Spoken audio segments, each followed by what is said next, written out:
it's your girl Sheryl Lynn, and you're watching Sweep the League on Alamo City Podcast Network.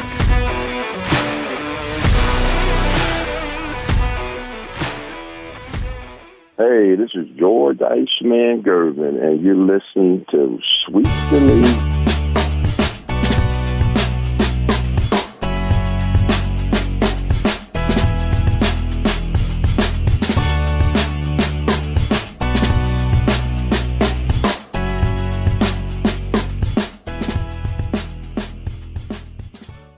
It is numero ocho, Sweep the League, episode 8. The Ocho comes down to you right now. We're going to have kind of an off-the-wall show today. We're going to talk a little bit about San Antonio being big enough. We from what I'm going to say, and I went to Twitter. I didn't hear Alamo City Sportscast this morning, but I've seen Twitter where Jeff Garcia, Locked On Spurs, Jeff Garcia is basically talking about how Michael Jimenez is saying that San Antonio is not. It's uneducated, or I'll get the exact quote here in a little bit. We're going to get into a little bit of that talk with Coach Gio here, joining him as well. And also, I've got a question for Coach Gio. All-Star breaks over, but there was a dream team type scenario for the three-point contest. I want to get into that as well. Hey, if you got any questions, anything, leave them on the chat. We're going to go ahead and answer all your questions. If you want to talk about something, we can talk about it as well. This is a podcast for the people, by the people. That's the way it's always been. Let's go ahead and bring in Coach Gio himself. Coach, every time I do this, you and I get these big heads. Like we're those big stickers. Well, listen, big heads. Big heads. Egos? Is it ego-driven? I mean. Big heads, smart people. Smart people, big heads. Tim Gonzalez. What's up, Tim? How you doing, man? I'm going to leave it at that. This is a PG show, so. Well, technically it's not. I mean, we have cussed on here before. It's game day. Let's go, Duke. And, of course, the Tar Heels still suck. Man, what I love about Tim is that he brings it every single day, and he's the first one to comment on there about the Tar Heels and the Duke Blue Devils. He does. I mean, look, playing the Hurricanes today on the road. Look, last night, Rudy, we had Creighton upset UConn, right? So this is college basketball is so unpredictable, especially in betting. How do you sleep on Creighton, though? I mean, you can never sleep on Creighton. No, I mean, look, every week there's an upset, Rudy. So Duke on the road matchups are tough. The Hurricanes are not what they've been in past years, but Dookies, do not overlook the Hurricanes in Miami. Look, it's good weather over there, beaches, Cuban sandwiches. Don't overlook them boys over there in Miami. You wait a minute. Yeah, I mean, would I call an upset tonight? I would say probably not. I mean, I did used to live in South Florida. Rudy, I've lived in a number of areas. Florida. You're a nomad. That's what you are, man. South Florida was one of them. So Cuban sandwiches were great. But no, upset alert. I'm saying it now. Be careful, Dookies. Be careful. So, Tim, you need to listen to Coach Gio. He's calling possible upset alert tonight. Miami defeating your Duke Blue Devils. What's up, Matt? Matthew Lerma says, what's up, man? What's up, man? I appreciate you joining on. Hey, and he says Mike is an elitist and he gets away with a lot. Mike, we're all part of the same family here at Alamo City Sports Podcast. Mike's a different breed, man. He speaks his mind. Whether he's right or wrong, Rudy, right. He's going to speak it, and we're always going to have something to say about it. That's the thing. The good shows are the ones that are always having you tune in, talk about whether the guy is right or whether he's wrong. I mean, whether you believe what he says or doesn't. I mean, he has you talking, right? So I've had people asking me about the whole San Antonio's not big enough. I'm getting the quote right now, so we'll get into that here. Tim Gonzalez says, I think don't believe what comes out of Jimenez's mouth. Yeah, we try not to believe about it. I don't really believe anything that comes out of Jimenez's mouth. I need receipts for it, so there's no receipts, and I'm not going to believe it. And hey, what's up, John? Hey, Gio, your buddy, Lord of Abomination, is Zach, and he's asking if I'm San Antonio's #1 only fan member. No, Rudy's a family man. I am a family man, but doesn't every family man have a dark side to them?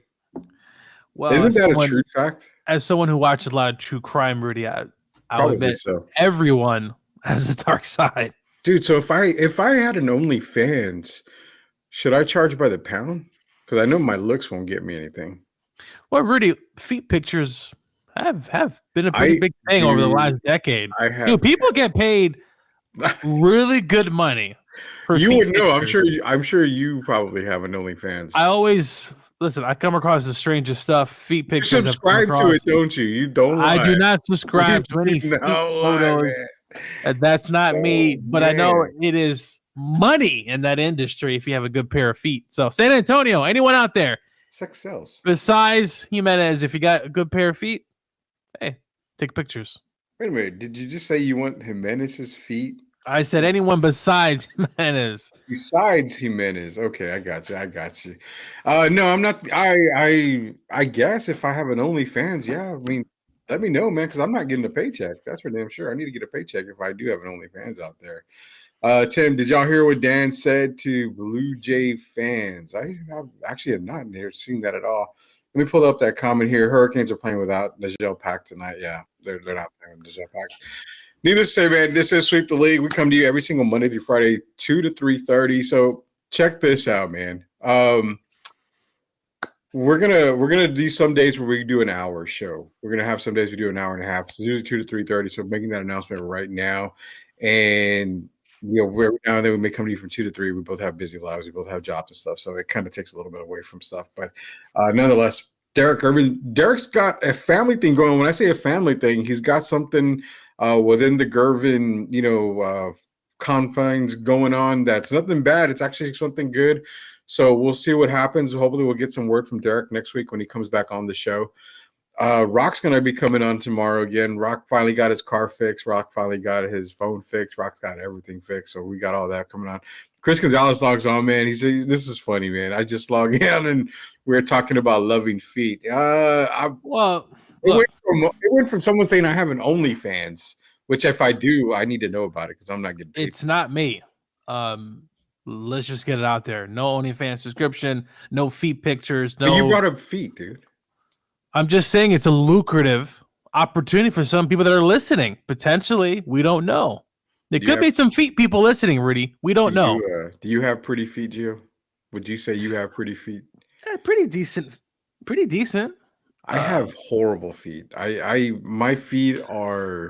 Are you saying you have like Deion Sanders feet or like toes missing and stuff? Doesn't have toes missing? I don't have anything like that. Not yet, at least. I don't think. I hope I never do, but no, I don't have that. As much money Deion gets, get some surgery, brother, because he played a lot of sports and stuff like that, but man, Deion.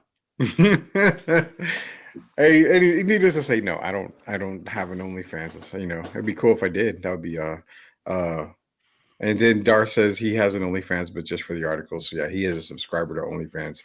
If you subscribe to mine, yes, I have a lot of articles on there, so you can definitely read the articles there. This says Sweep the League again, all part of the Alamo City Podcast Network. Real quick before we get into it, shout out to.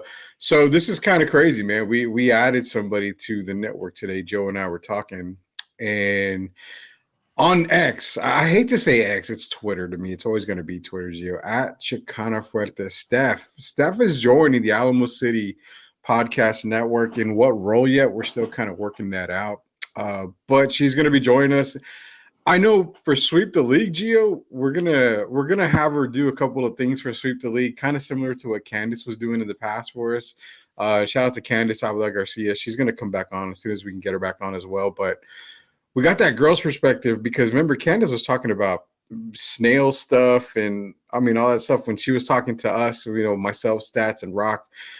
It's a woman's perspective, man, whether it be sports, but mainly for the outside of sports, getting that woman's perspective.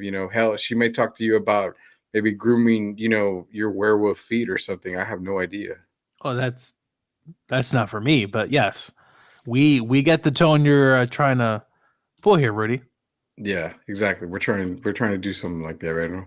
All right, I'm gonna share the screen, bro. I'm gonna share the screen because we got to get into this real quick. I wasn't gonna talk about this. I really wasn't, but we're going to bring this up here. So, our boy, Jeff Garcia, Locked On Spurs, says, MJ acquired Tays, calling San Antonio small-minded, poor, lacks visionaries, uneducated, backward thinking, etc.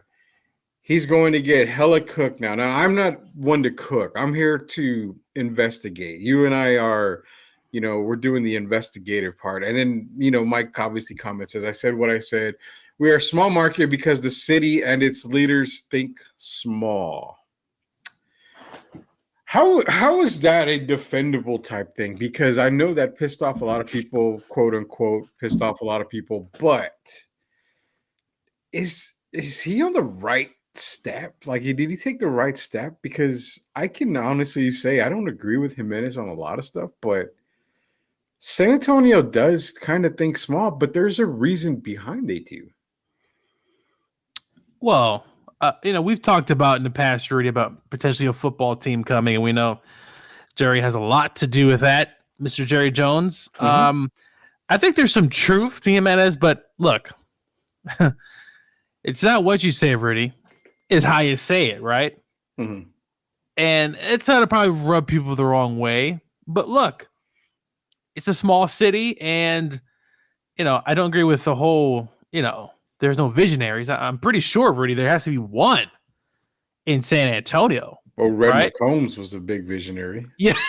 According to Jimenez, right? So, but there's none. There's no visionaries. apparently there's none. Listen, there's some.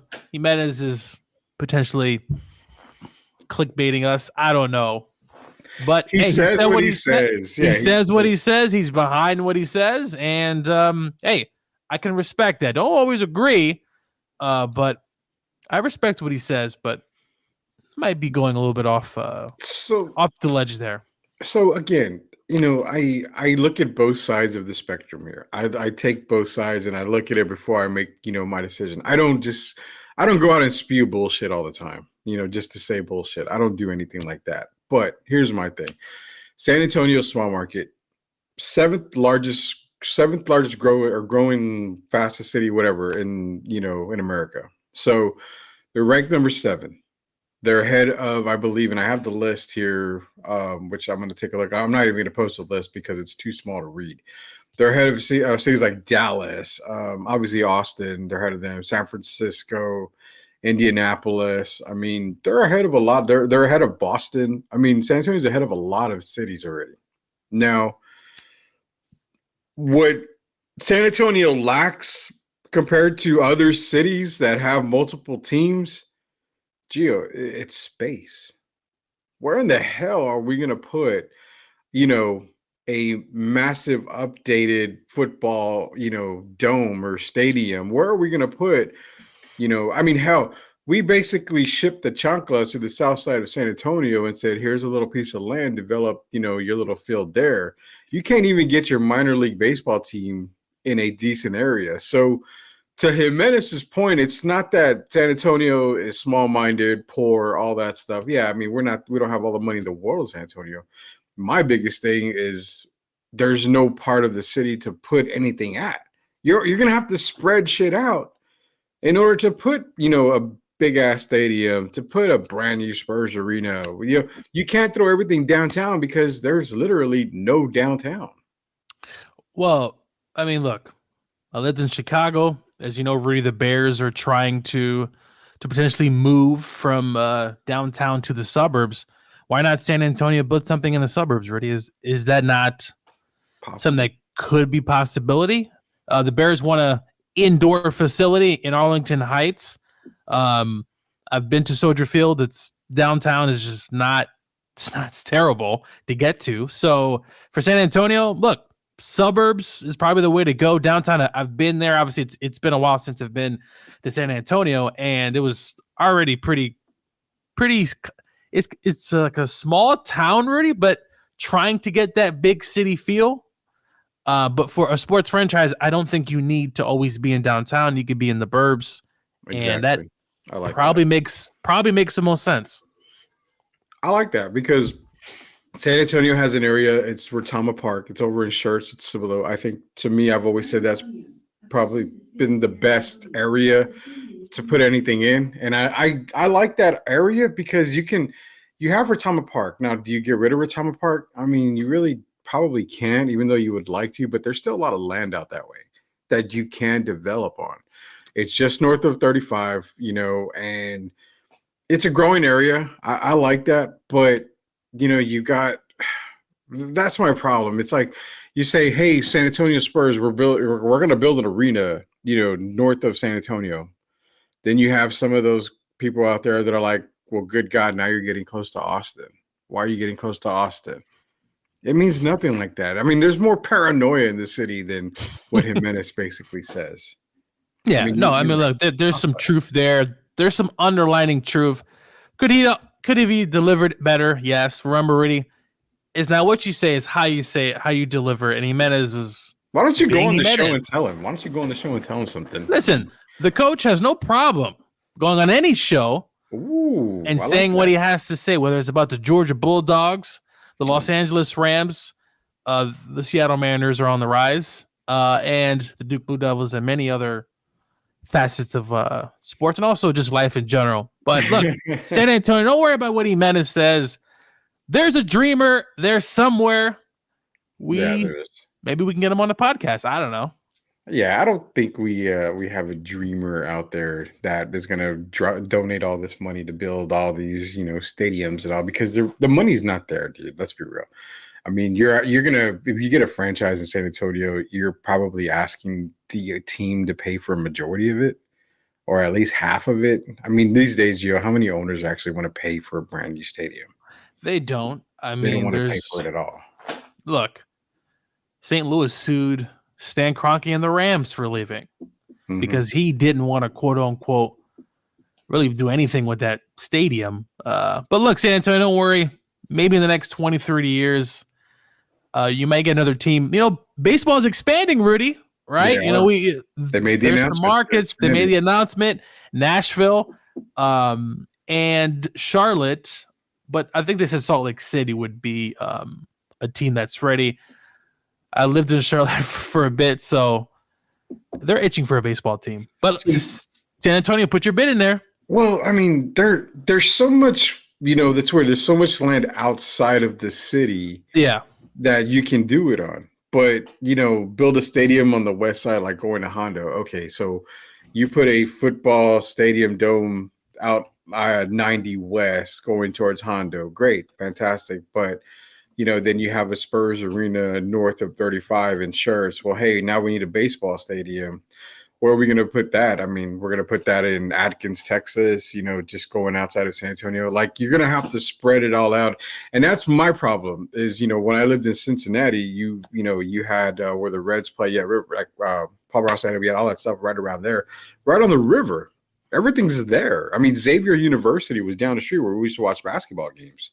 So that's where I think where it's kind of hard. You can't really do all this in San Antonio because of, it's just there's no room. It's a small city.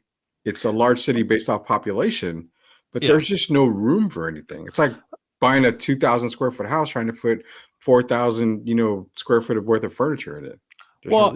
It's very similar to the Braves. So the Braves, obviously they're the Atlanta Braves, but the Braves don't play in downtown.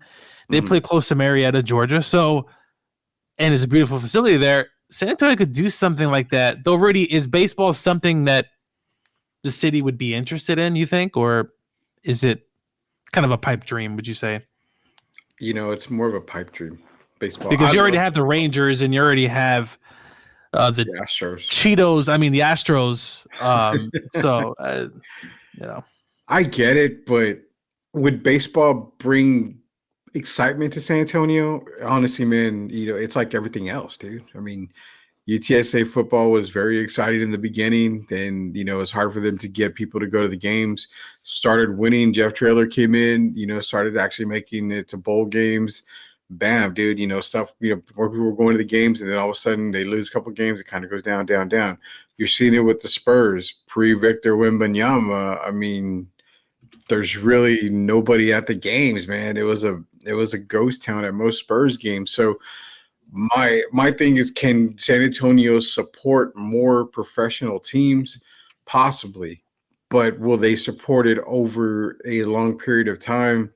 It's yet to be seen. Well, isn't UTSA getting a new stadium, Rudy, I believe? Yeah, they are. So, I mean, the Alamo Dome, look, that's not a football stadium. It's at least a college football stadium. No. for a school that that small. So we'll see. Yeah, listen. I would like to see. I mean, for a while already, the Raiders, right? I mean, there's been rumors of that over the years of, but no football is coming, or at least no NFL football is coming to San Antonio, at least until, yeah. Yeah, we tear down buildings downtown every year to build new hotels. We can build a stadium if we want. I mean, it's true. You got to tear down buildings, but it's kind of weird, dude, because they consider downtown a lot of these buildings like historic building type stuff. So it's almost like, okay, do you tear it down? I mean, they had the Pearl, and then they decided, to rebuild the Pearl, put shops and everything in there. There's some areas in downtown that they could do this in, but you're going to have to tear down a pretty good amount. But not only that, man, anybody that lives in San Antonio, the parking is horrendous. I mean, downtown San Antonio parking is terrible. So it's so congested, it's so crowded. It's really hard to really think about putting anything downtown, whether it be football or baseball or even a new Spurs arena. Tim Gonzalez, Cowboys don't always play in Dallas. Cowboys don't play in Dallas. No, they play in Arlington. So that's a perfect example. So I think going outside of the realm of San Antonio, having a team in San Antonio, but building outside when it comes to arenas or stadiums, I think you just have to go completely out of downtown San Antonio. And it's not so much you're not thinking big, you are thinking big. You just got to build out, man. There's no more. And it says if we get a baseball team, we need to be in the AL East. Yeah, I kind of agree with that. Well, you'll probably have to have realignment. I mean, there's already going to be looks like two teams, right? So yeah, potentially they'll have to be realignment.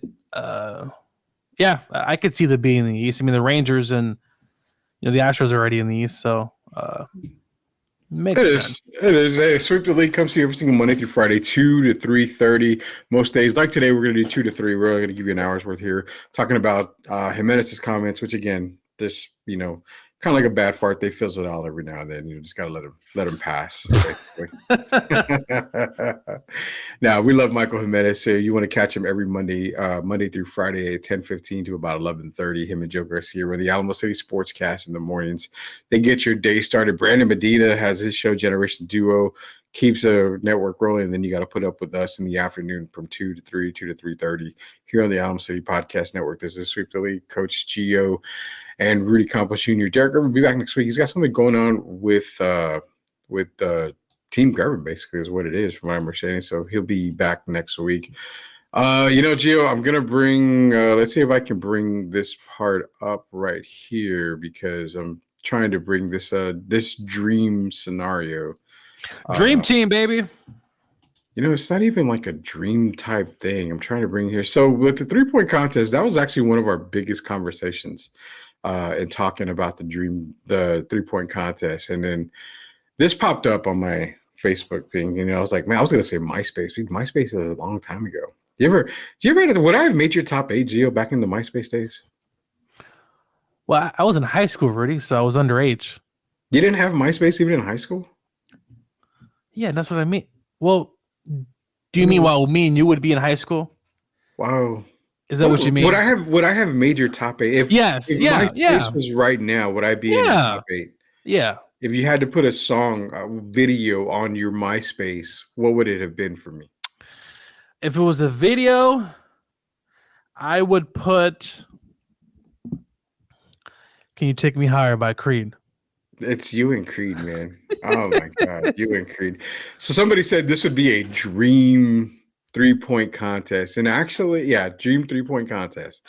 Larry Bird, Drazen Petrovic, Klay Thompson, Steph Curry, Ray Allen, Reggie Miller, Chris Jackson, now Mahmoud Abdul-Rauf, Peja Stojakovic, and Dirk Nowitzki. Where's the love for my boy Mark Price? Where's Craig Hodges at? I mean, there's so many guys that you can add to this list.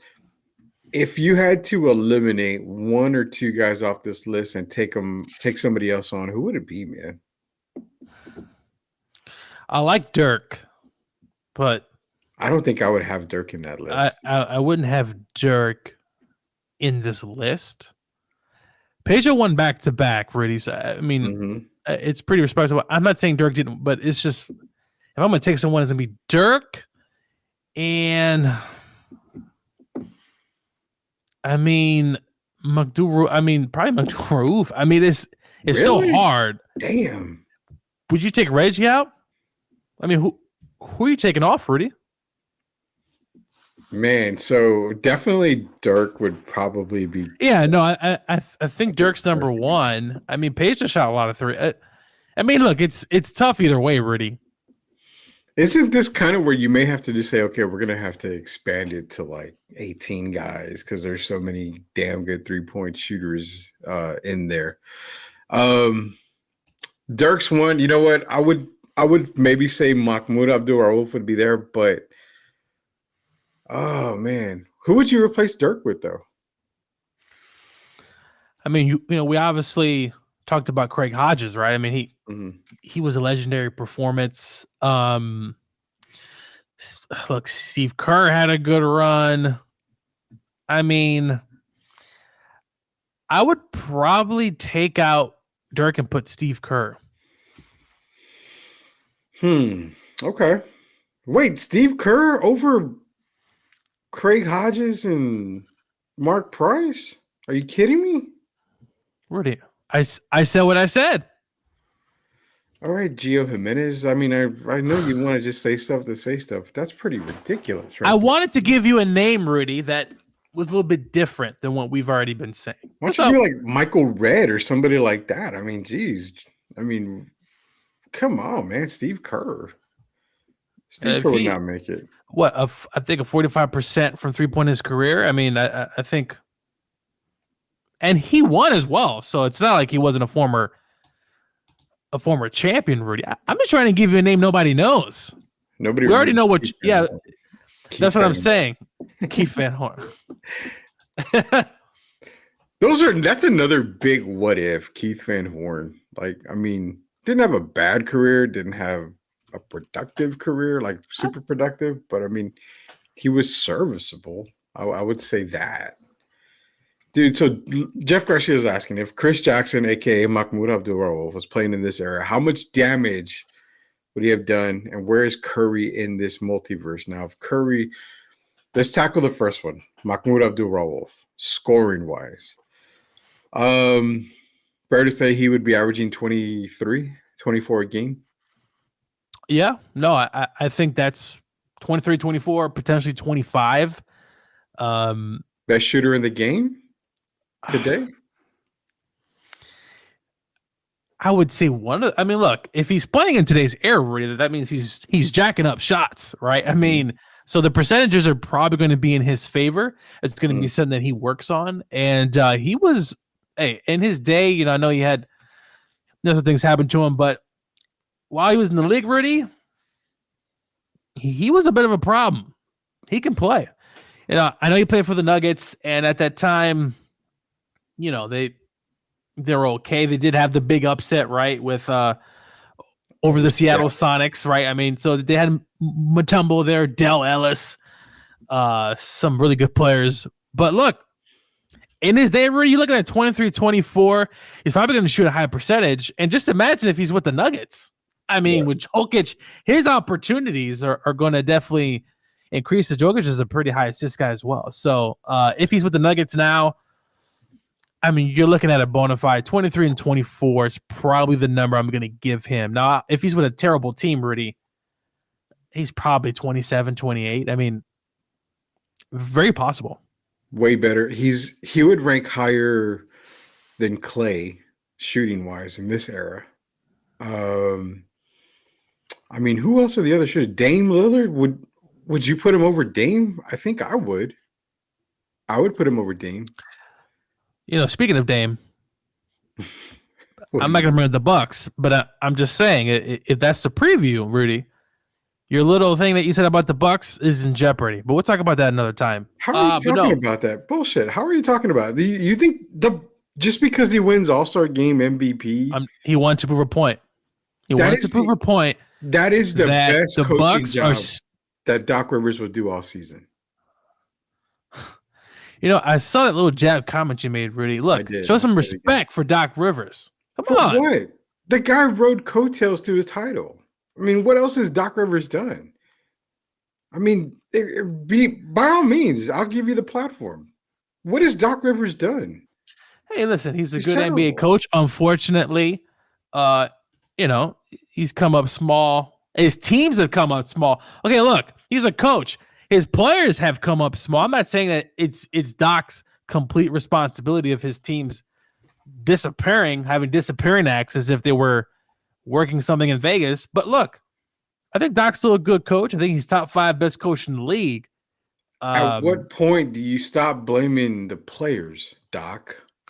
I'm not saying Doc doesn't have, I mean, you know, apparently it's Doc made a comment on Kawhi, wasn't saying, it about hey, you throw your, Shea? Like yeah, about yeah, trading SGA? yeah, Shay. So, look, I've heard someone's comment. It says, well, there goes Doc throwing him under the bus. Not necessarily. Doc has said that before that, hey, Kawhi, you want to trade him or not? I mean, But it's a players' league, so. it's a players' league, but then go back to that point. If you're a fly on the wall and Doc Rivers is asking Kawhi Leonard, well, are you sure you want to trade SGA for Paul George? You're thinking, okay, I've got to wait 2 years to see if SGA will become the player that he's supposed to become. Kawhi was But hurt anyway most of the time, so. Well, yeah, for granted, Kawhi was hurt most of the time, but then it's kind of, and then it's like, well, okay, do you wait for SGA to get good?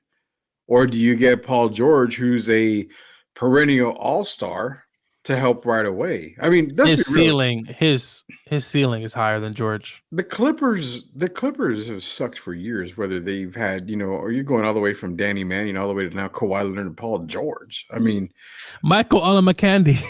Ola McKinney, one of the Candy Man. I don't, but I've always tried to figure out between him and Anthony Bennett who is the bigger bust. It has to be Anthony Bennett. At least Candy had some decent games.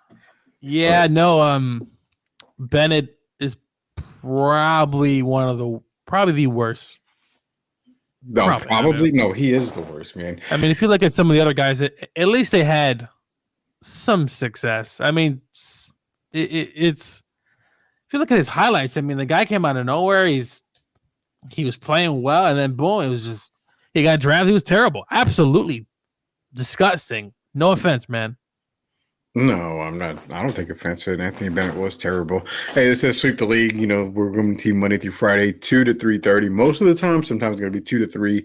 Kind of our hours are going to have to change a little bit here and there for Gio and I. But nonetheless, we're all part of the Alamo City Podcast Network. We're talking about the dream team scenario when it comes to three-point contests. We just wanted to get this out there because we saw this come across our feed. And yeah, well, I mean, we both agreed that probably Dirk and Mahmoud Abdul-Rauf would be the two guys that you want to switch out if you had to switch out between any of these guys. But, Jeff also commented too, where would Steph Curry rank in the universe of a Larry Bird in that era? I mean, to be real, I'm going to keep it 100% real, man. Stop. Steph Curry would not be successful. Stop it, Rudy. Stop. No. He wouldn't be successful. He would, Rudy. No, well, okay.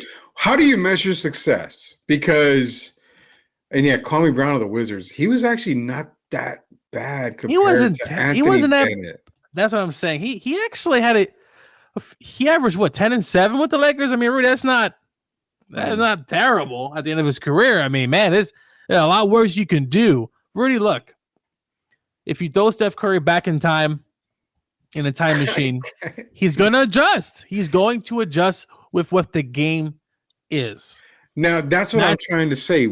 How do we measure success in that era? And now he's gonna get elbows in the face when he's coming off. That's what I'm saying. Oscar Schmidt would have been one of the greatest ever we played in the NBA. Much less Oscar Schmidt definitely was another one that I definitely felt would have been great. You're talking about Arvydas Sabonis if he came in his prime, another great legend. Sabonis, unfortunately, dealt with injuries. Rudy, he came late to the States, but Sabonis was Rudy. If he's there in his prime with Portland, think about this. Let's say Sabonis gets there in time for those championship runs, right? As the Blazers, they played the Pistons as well as the Bulls.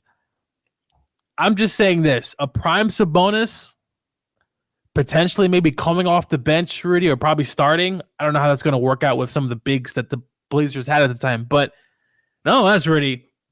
You couldn't tell me that the Blazers have a really good chance, at least beating the Pistons, because that series went 6 games. So if Sabonis is there, but I have to agree, Sabonis was a load. He came late. He dealt with injuries, but I would have loved to see a prime Sabonis because we see his son, right, Rudy? So we could kind of get a glimpse of what could have been. No, I get that. I get that completely, man. I mean, prime Sabonis would have been. I mean, okay. You're actually seeing prime Sabonis in Denver right now with Nikola Jokic. I mean, that's the closest thing you're gonna get to probably what prime Sabonis would have been in the NBA.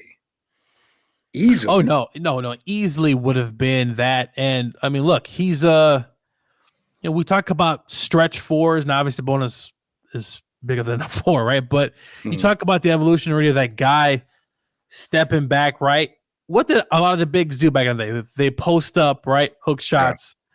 But Sabonis coming in shooting threes, Rudy. It's like, okay, how do you're going to pull Shaq out right to the 3-point line? It's like, this guy can actually shoot. So you talk about someone who was one of the first kind of bigs to really shoot him. You also had Sam Perkins. You also had some other big guys. Derek Coleman, who could shoot the ball really well, as a big. But there were more forwards than actual centers. But no, I completely agree. Yeah, one of the guys that I've talked to Derek before was Andrew Gaze is another guy who I think had an amazing NBA career. So many international guys that people just don't really understand how if they would have came over and played at the NBA, they would have really been a dominant force in the league themselves.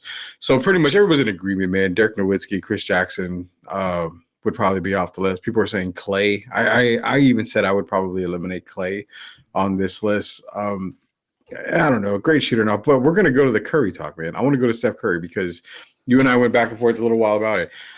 What do you measure success for on Curry, though? That's my problem, because will he be able to still be the same shooter? Yes. He'll still be able to be the same type of shooter. But you've limited him because all the hot dog and dribble bullshit that he does, too, is not working in that league. I mean, no, I mean it's going to be it's a different time, right? So let's say we put Curry in a time machine. He's going back to, let's say the mid 80s. They're gonna first of all they're gonna hand check him, right? They're following him everywhere, right? Think about the defenders, Rudy.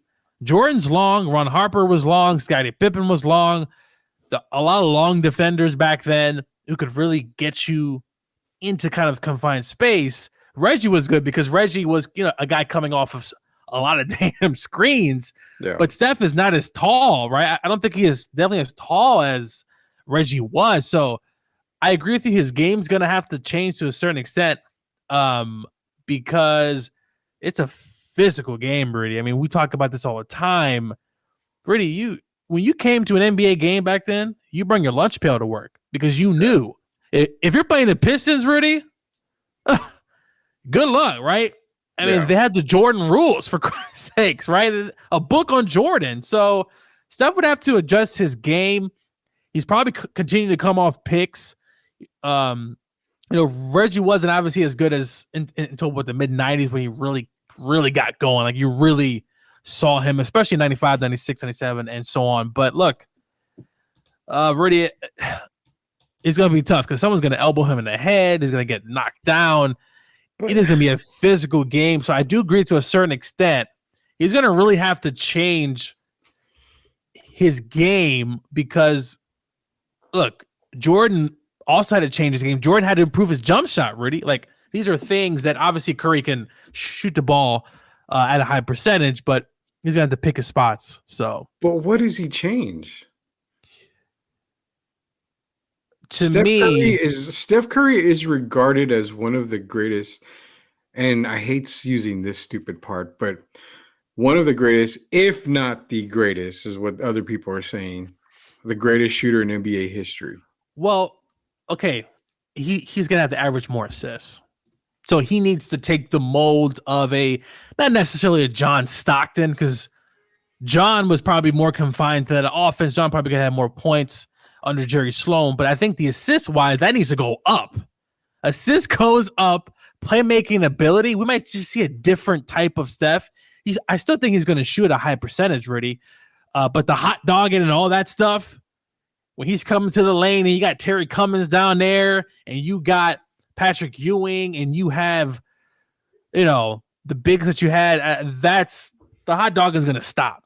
That's not going to be there. But I think more of a playmaker who can also shoot the ball, higher assist numbers, and I think he'll be able to be successful.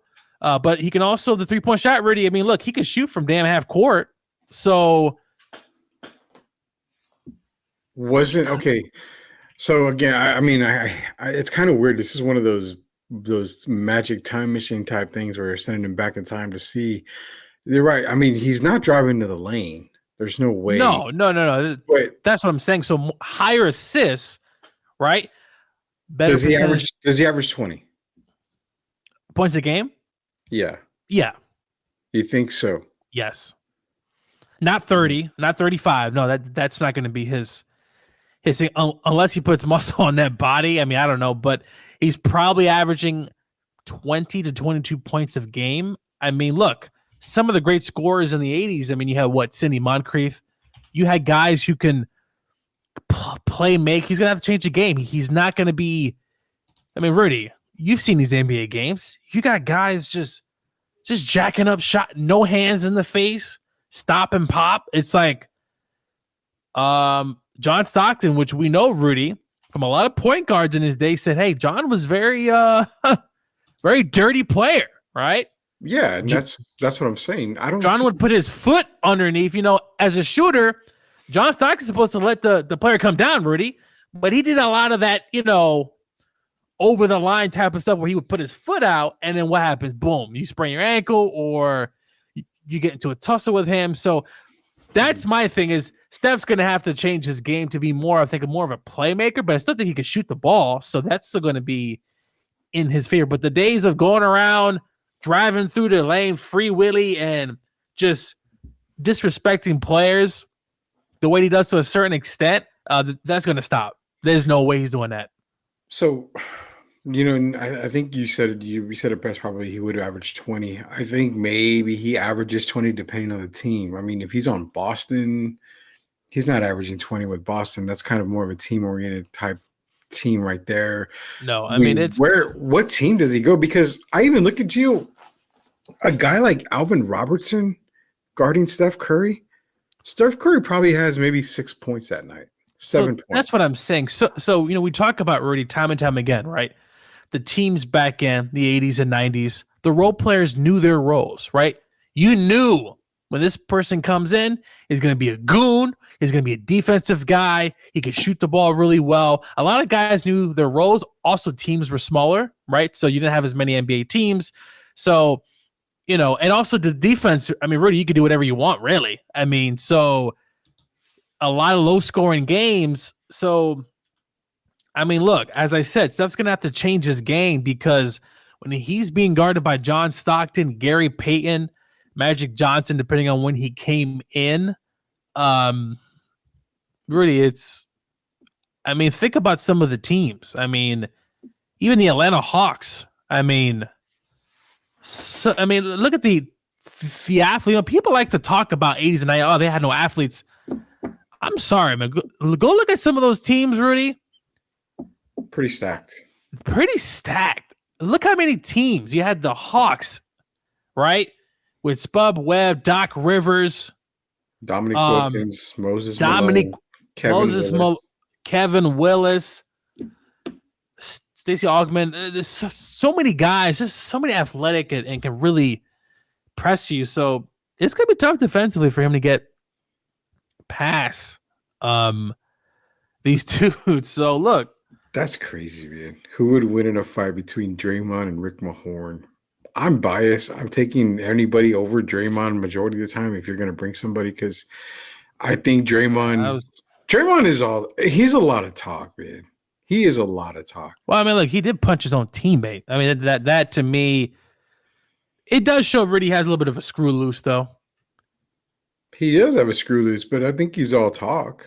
I mean, get into a real fight. I want to see these guys get into a real fight. You know what? So, Rudy. Adam Silver, let the NHL lets them fight. Let me tell you about probably the team would probably be, now depending on when he gets there, Don Nelson and the Golden State Warriors, right? They had Hardaway, Mitch Richmond, right? Dan Mullen. They had kind of that up-tempo. Chris Mullen, not Dan. Chris Mullen, yeah.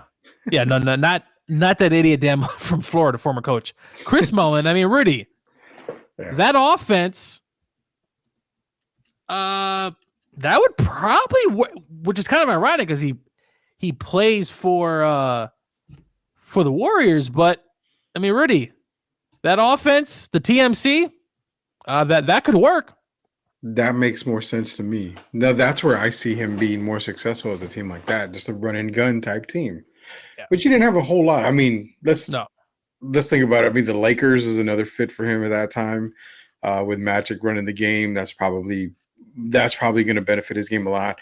But would Steph Curry back in the day be willing to be a fourth guy, a fourth option? Because Mullins, Richmond, Hardaway, those three guys are taking, probably majority of the shots. I mean, that's the reason why Sarunas Marciulionis didn't give you his full potential, because he was the fourth option.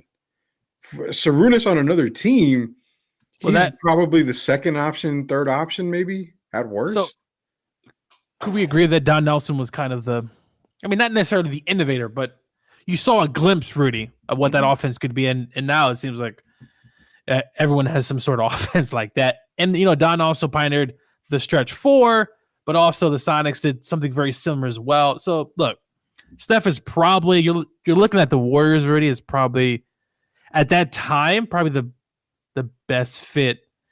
But that offense at the time, Rudy, what happened? It wasn't a Western Conference Finals offense, right? No. It was enough to get you potentially to playoffs, but that was it. You were just a playoff team, basically. So this is the Sweep the League. Rudy Campos Jr., Coach Gio, coming to you every single Monday through Friday from 2 to 3:30. But again, today we're going till 3 again for 1 hour only. Got to take a quick break here. Let me go ahead and get one of our sponsors up here, MCS General Contracting. Shout out to them, Chris Leha. We'll be right back. MCS General Contracting, more than 30 years of combined experience in concrete placement. They are the best in the business, honest pricing, high quality work. They get going on house foundations, driveways, concrete patio decks. If you want to extend the deck, extend the driveway. If you're a business and you need to put together a slab, a parking lot, or other concrete placement services or sidewalks, reach out to MCS General Contracting at 210-774-9155. They're confident in their skills, so give Chris Leha over at MCS General Contracting a call at 210-774-9155. And thank you for being a sponsor of this show. Yeah, shout out to Chris Leha. Thank you, MCS General Contracting, where they say they have the biggest decks in the business. Well, I'm cutting it closer. The biggest decks. Hey, I mean, look, if you have it, tell us. So yeah, this is not where we want to go with this kind of talk, man. I'm not trying to see anything. Only fans or not, Gio. We got to relax on that, man. No, I mean, look, hey, you know what I was gonna say we talk about the Warriors. Hey, they did 1991, Rudy. They upset it. The Spurs were the number 2 seed. Mm-hmm. Warriors actually won 3-1 in that series. It was a 2-7 matchup. So a little history for y'all. That offense did get enough to beat probably a young David, but still. Man, I think that was the year, man, if I'm not mistaken, Paul Pressey was the starting point guard. I think Rod was injured or somebody. If I'm not mistaken, Paul Pressey was the starting point guard for the Spurs in that series. I got to go back on that. I mean, taking stuff back in the day, I know people talk about LeBron going back in the day. Look, LeBron would be able to hold his own. Young LeBron, and even now, he would have been able to hold his own. How about Jokic? I think so. Ooh, that's a good one. Yes, because the game was not fast-paced. It was a big man's game back then. Yeah. And I think a player like Jokic would definitely benefit from being back in the 80s. Giannis would be like an 8th or 9th guy on the bench, honestly. Really? Yeah, I don't think Giannis has a very good career back in the 80s at all. I don't know, Rudy. I think his size What I I mean, he's think thin. He's pretty thin. Now he's bulky. no, I mean He's Robinson bulky. but yeah, But we're talking about now. I think Giannis could no, really. His offensive ability. I'm not saying he could be streaky, but I think he would be fine. he wouldn't be an option. He wouldn't be an all-star. No I doubt. don't know, really. No. I have some hope for Giannis. The guy, I mean, you had to be able to work on your craft and your game back then because, kind of like what they say about Jordan, Pistons beat him up. What did he do? He got stronger. He made adjustments to his game. What has Giannis done, man? He's not Rudy, I mean, look. So he pushes a ladder after a game because he's trying to shoot free throws. I mean, what does that show? Nothing. But he's been averaging third. I mean, his numbers, though, Rudy, I think they do translate. I just think not 30 a game. No. But I'm saying if you put someone back in time, they're gonna have to work on their game will change to a certain extent. So they're not. Go ahead. Are we saying we're just gonna throw them in there and then that's all we're? So we're just taking Giannis's game with him just not working on his game at all, getting into that era. I say take them as they are for right now, putting them back in that era. And that's why I say Steph he's not as successful as he is now. He's not probably the greatest shooter in the league. He's probably not going to break any 3-point record. If he has the same 3-point prowess, I mean, there's people who are put their hands in their face, Rudy, and he still makes it. No, that I get, but you're relying on him. Okay, so you're going to rely on him to hopefully jack up 15, 16 threes a game. He's not getting into the lane, Gio. My thing is, though, could he also change the game, right? I mean, he did change. Look, people were shooting threes, Rudy, but let's be real. Steph and then, obviously Clay were shooting threes at just an astounding, stunning rate. If you put that in the 80s, you got to think they're probably changing the game again. Man, I just don't see a transition. No, I know what you mean. But I'm just saying, think about how many threes they take now. If you just take half of that, it's still going to be more than what they did back then. So the percentages, how about Kawhi in the 80s? Yeah. I think his game actually transitions very well. I think his game fits the 80s game and the 90s game better than anybody. That's better question from Chris Gonzalez is here. Let's rewrite it.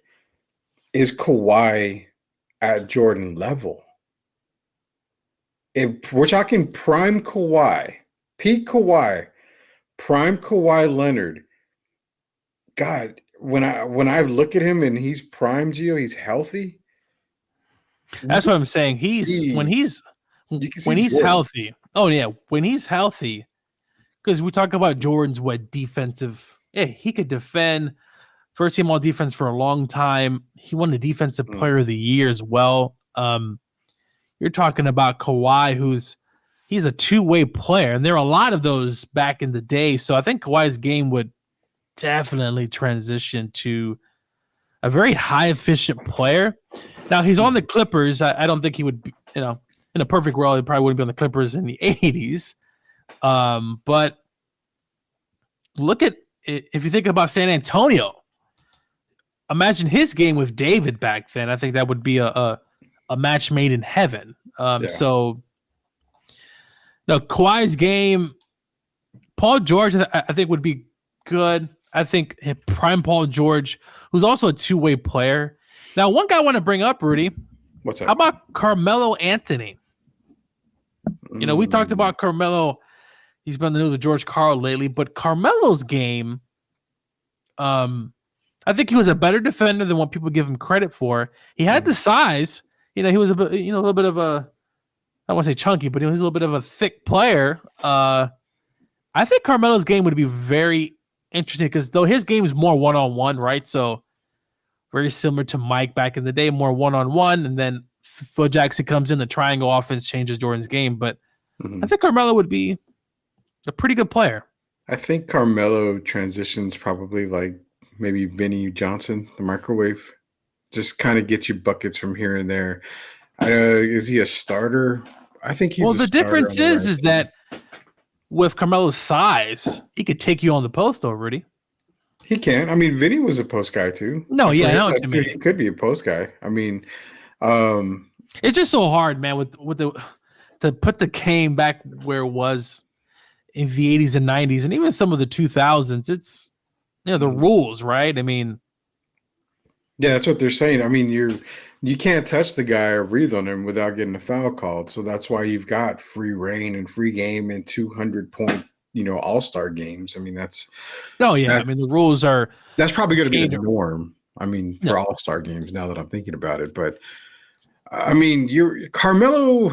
Man, Carmelo's a tough one, dude, because if Carmelo, okay, so young Carmelo, I agree with Chris. If young Carmelo comes in now, he's probably a top 5 player. Scoring wise, definitely. I mean, you can't say what about defensive, but nobody plays defense anymore in the NBA. Hardly anybody does. So, well, Rudy, wasn't the zone defense wasn't it illegal for a while? I mean, still kind of is. I mean, you can run it, but you can't yeah, in the paint. So, it's like I'd love them to see. I'd love the NBA to just let basketball be basketball and go back. Hey, if you want to play zone. Make it somewhat tough, but then again, it makes it a little bit easier because now it's a shooter's league. And how do you break the zone? You shoot. I mean, you have to shoot against the zone in order to break it. So I don't know what changes, man. I don't know, but I mean, there's some of these guys going back in time transition pretty well. I mean, then you talk about, well, take all the injuries aside, Gio.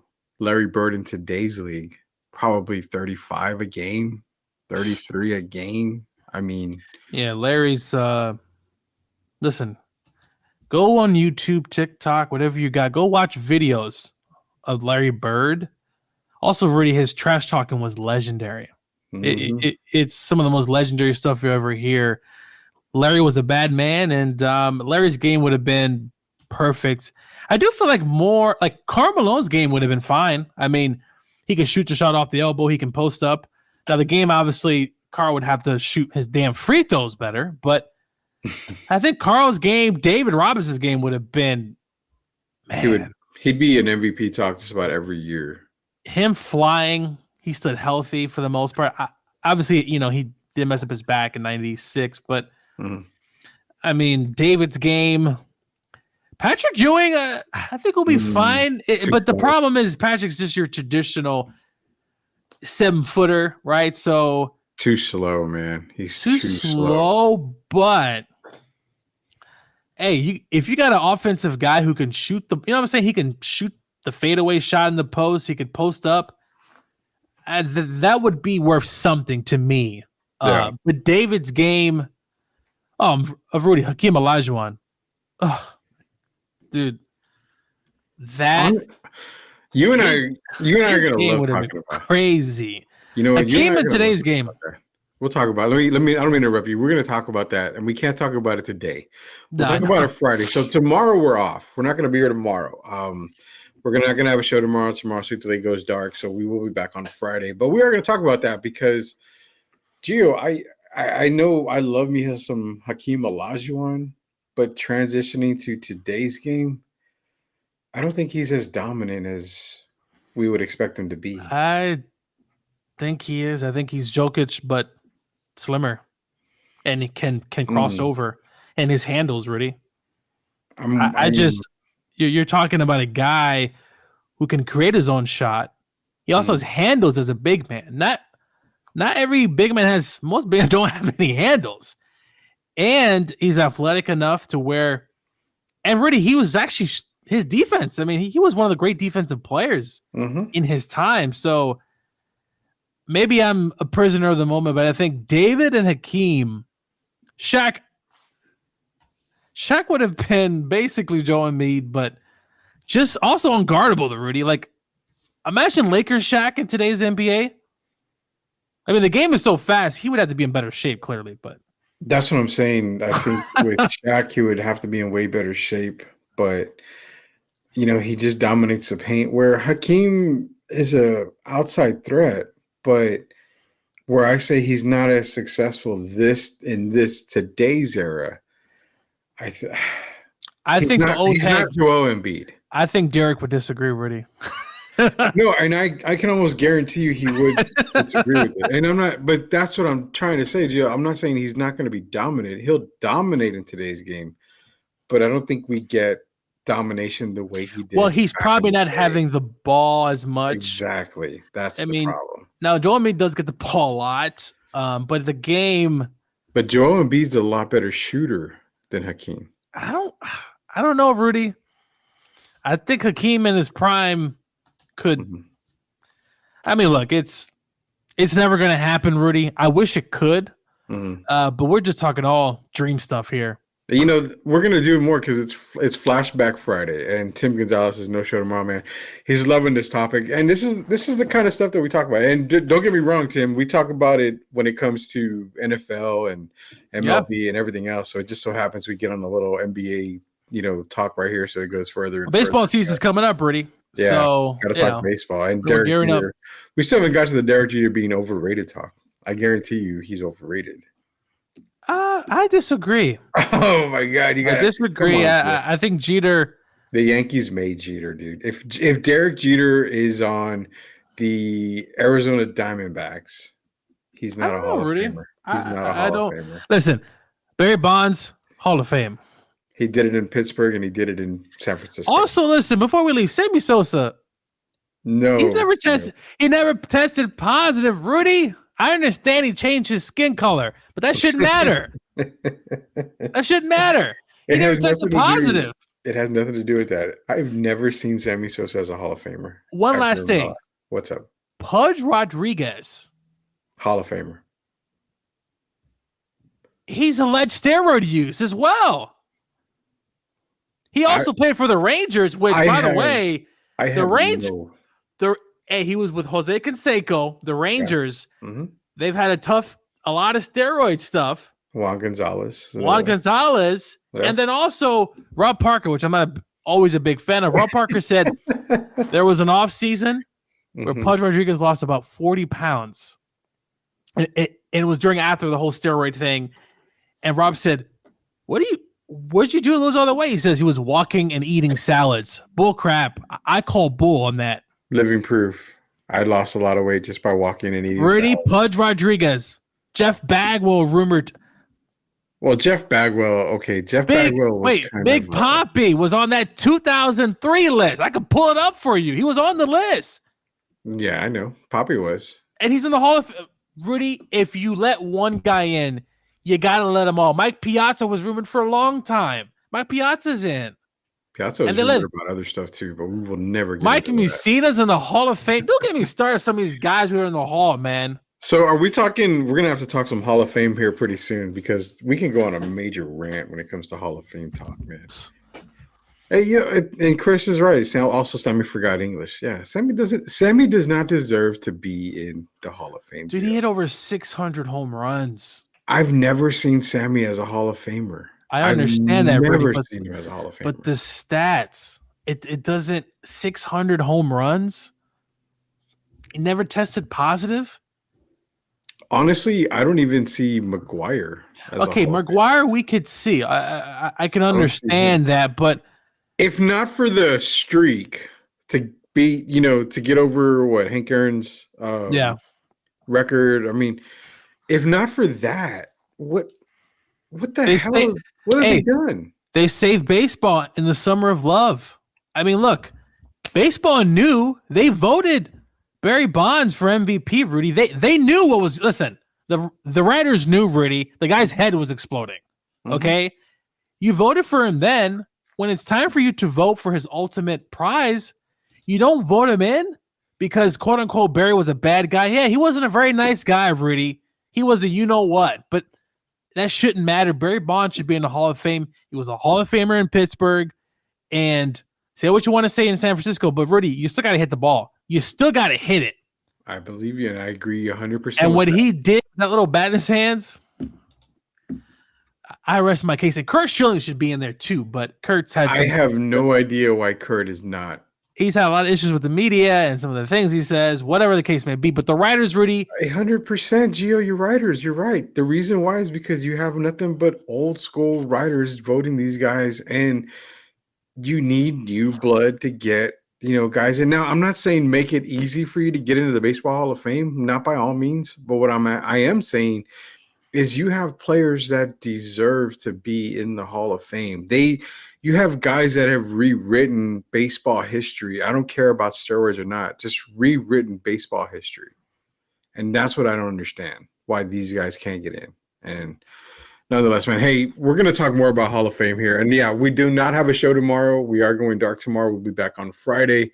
Y'all are loving this talk about old school Hall of Fame stuff, taking players back into the day.